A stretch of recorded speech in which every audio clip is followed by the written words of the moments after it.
Hai, gue Rel Tama dan gue berhasil turun hampir 10 kilo di masa pandemi ini.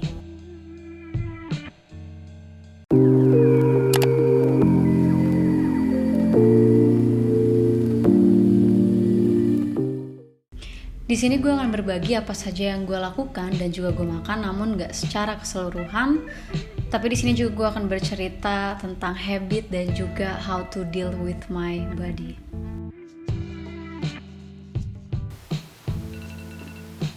Oke, langsung ke poin yang pertama. Gue selalu usahain untuk bangun sepagi mungkin. Walaupun memang gue bukan morning person, tapi gue usahain banget untuk bangun pagi karena gue susah banget bangun pagi dari dulu. Dan ternyata setelah gue sadari, semakin gue beranjak dewasa ini, gue sadari kalau ternyata bangun pagi itu efeknya banyak. Bukan cuma mood untuk ngelakuin hal yang selanjutnya, tapi kita tuh jadi bisa nge-manage waktu kita untuk setiap kegiatan. Lalu yang kedua, selalu usahain banget minum air putih. Gue selalu sediain gelas yang udah berisi air yang gue isi semalamnya sebelum gue tidur untuk gue minum pagi-pagi.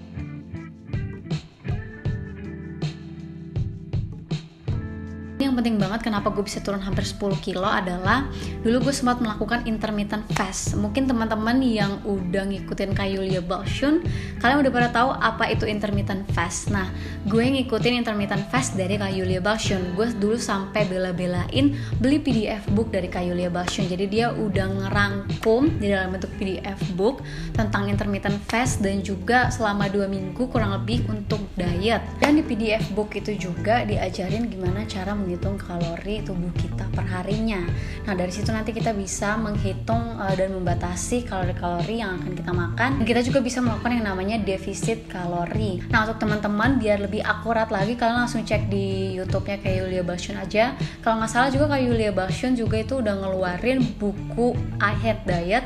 Menurut gue itu membantu banget.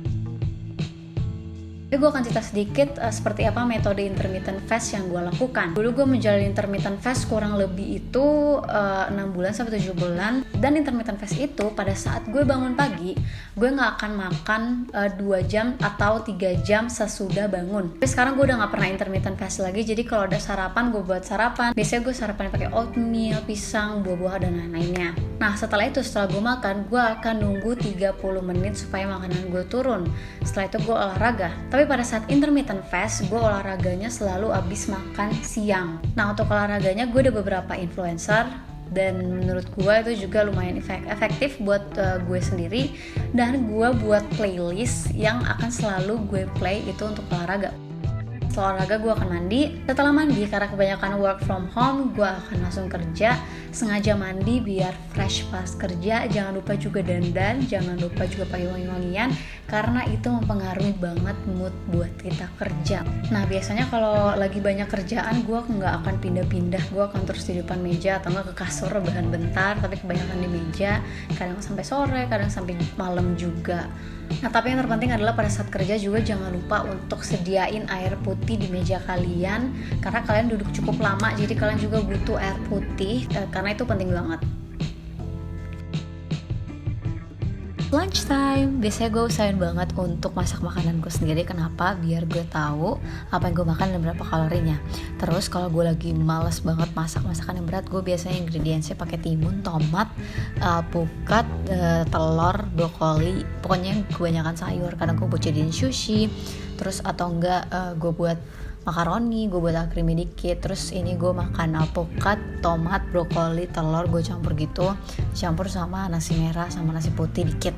Tapi gue kalau lagi lapar banget dan gue pengen yang kenyangin banget, gue makannya itu lebih kebanyakan ayam.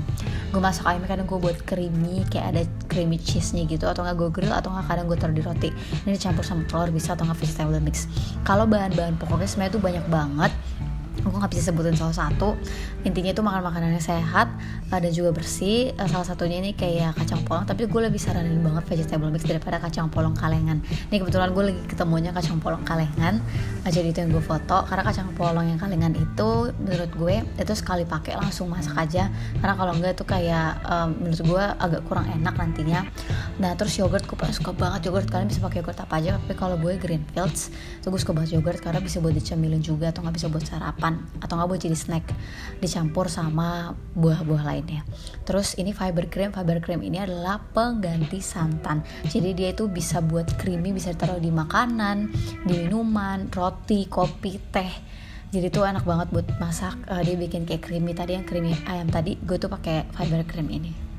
Lalu pada saat kerja itu nggak mungkin kan kalian itu nggak pengen ngunyah. Nah di sini kalian harus bisa membedakan di mana sih keadaan tubuh kalian tuh emang beneran kalian lapar atau kalian sebenarnya haus. Tapi kalau emang beneran gue lapar banget, gue akan ke bawah ambil cemilan, dan kebetulan ini yang susah banget menurut gue untuk dikontrol karena nyokap gue selalu buat gue. Dan untuk mengimbanginya dan juga mendetoks tubuh gue suka banget minum teh. Setelah kelar bekerja, gue akan ke bawah untuk makan malam. Tapi pada saat gue intermittent fast, gue gak akan makan malam karena maksimal itu jam 7 malam, jadi harus makan di bawah jam 7 malam. Oh ya, dan buat kalian yang pengen intermittent fast, harus makan makanan yang bergizi. Usahakan selalu ada protein, jangan terlalu banyak karbohidrat. Dan gue selama intermittent fast dan sampai sekarang juga gue udah mengurangi konsumsi gula, konsumsi yang manis-manis, gue sangat mengurangi itu karena itu ngaruh banget, bikin malas, bikin ngantuk. Oh iya, catatan buat kalian yang mungkin selama ini bertanya-tanya gimana sih cara ngitung kalori dari makanan.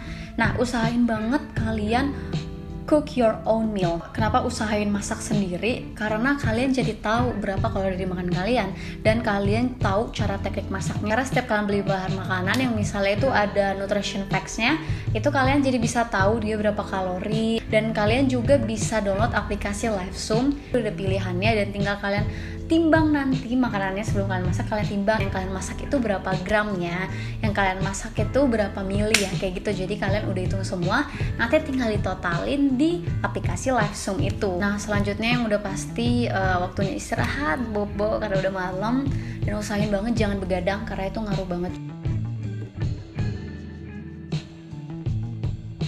Nah awal-awal pada saat gue intermittent fast dan awal-awal gue berhenti intermittent fast, gue lakuin semua segala macem yang mensupport diet gue biar gue turun berat badannya. Tapi lama-kelamaan gue jadi malas yang awalnya gue konsisten. Karena menurut gue kalau kita udah berhasil melakukan lebih dari 3 bulan, itu udah jadi habit kita, dan kita juga pasti bisa konsisten seterusnya. Tapi ternyata enggak, karena lama-lama gue merasa gue obses banget. Itu juga disebabkan karena berat badan gue turun sampai 45, bahkan pernah sampai 43. Tapi gue merasa perut gue masih boncet, apalagi di bagian lower abs. Tapi lama-lama gue merasa gue obses, tapi nothing gitu. Yang tadinya gue gak percaya minuman-minuman teh yang bikin kurus, gue beli lagi. Gue minum itu setiap hari, setiap malam, pokoknya sehari 2 kali gue minum. Gue beli protein shake yang harganya bisa dibilang 400 ribuan, tapi nothing happen. Padahal gue juga tetap olahraga. Gue kayak kurang puas gitu loh. Dan yang tadinya gue sistem olahraganya itu adalah seminggu sekali kardio, jadi setiap hari kardio. Terus yang awal-awalnya gue rutin banget belanja bulanan, gue beli sayur-sayuran, buah-buahan. Tapi lama-lama gue merasa kayak, kok gue boros banget, karena gue merasa semakin mahal semakin mempengaruhi tubuh gue ini. Terus gue akhirnya bener-bener stop banget makan nasi, sama sekali nggak konsumsi gula, dan di situ sempatlah badan gue menginjak 42, berapa gitu, gue lupa. Iya sih, berat badan gue turun, tapi kok gue lama-lama berasa kayak suram gitu. Sampai pada akhirnya gue ngeliat orang-orang yang suka makan dessert box. Gue yang tadinya menahan diri dan kayak biasa aja, tapi gue ngeliat mereka makan tuh gue jadi sakit hati. Ada yang salah sama gue. Ini bukan sekedar obses untuk diet, tapi pengen jadi orang lain kayak gitu. Lalu akhirnya gue sadar kalau sebenarnya menurut gue ini tuh masing-masing dari diri kita sendiri. Itu pilihan kita sendiri. Kita set goals kita sampai mana, memposisikan kebutuhan tubuh kita. Tapi kalau sebenarnya kebutuhan hidup lo bukan itu, ya lu nggak set your goals sampai sana juga nggak apa-apa. Kalau misalnya ternyata juga lu nggak bisa dealing sama badan lu sendiri, ya lu harus tahu apa yang boleh dan apa yang nggak boleh gitu. Dan gue baru menyadari itu karena awal-awal pada saat gue diet intermittent fast itu, fokus gue bukan pengen body yang wow gitu. Fokus gue adalah gue pengen punya berat badan ideal biar gue sehat. Tapi ketika gue terlalu obses, gue terlalu gila banget sampai gue kardio setiap hari, itu efeknya malah kayak gak kelihatan berat gue, kayak ya udah. Yang gue sadari adalah untuk diet gak mesti kok bahan-bahan yang kalian beli itu adalah bahan-bahan yang mahal. kalian beli di pasar juga itu dapat tuh, kalian juga dapat jauh lebih murah. Dan kalian juga bisa olah sendiri, beli sayur, beli buah-buahan. Jadi nggak mesti mahal, tapi gimana cara kalian mengolahnya aja untuk kalian makan dan kebutuhan tubuh kalian. Kalau hanya untuk memberikan kesehatan ke tubuh kalian, workout is fine.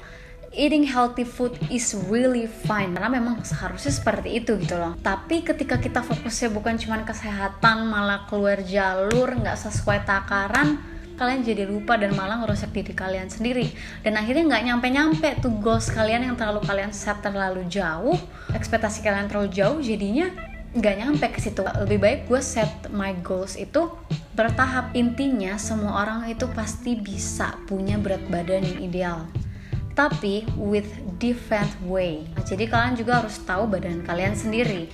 Jangan bilang karena dia mah enak cepet kurus, gampang kurus gara-gara gen, emang dari orang tuanya kurus. Dia mah enak, dietnya gampang, bisa beli-beli makanan mahal, dia kan kaya jadi cepet kurus, bisa workout ke gym dan segala macamnya.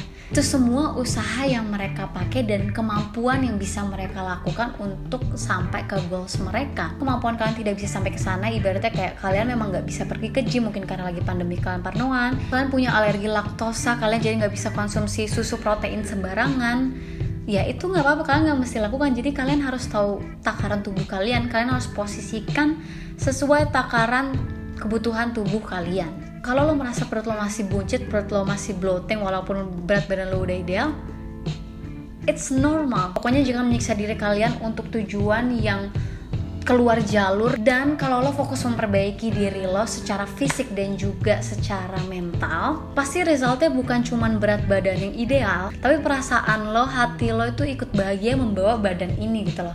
Intinya semua balik lagi ke diri kita masing-masing, bagaimana cara lo menempatkan diri, dan semua itu tergantung di kalian, apa yang kalian tuju dan apa yang kalian pilih. The choice is yours.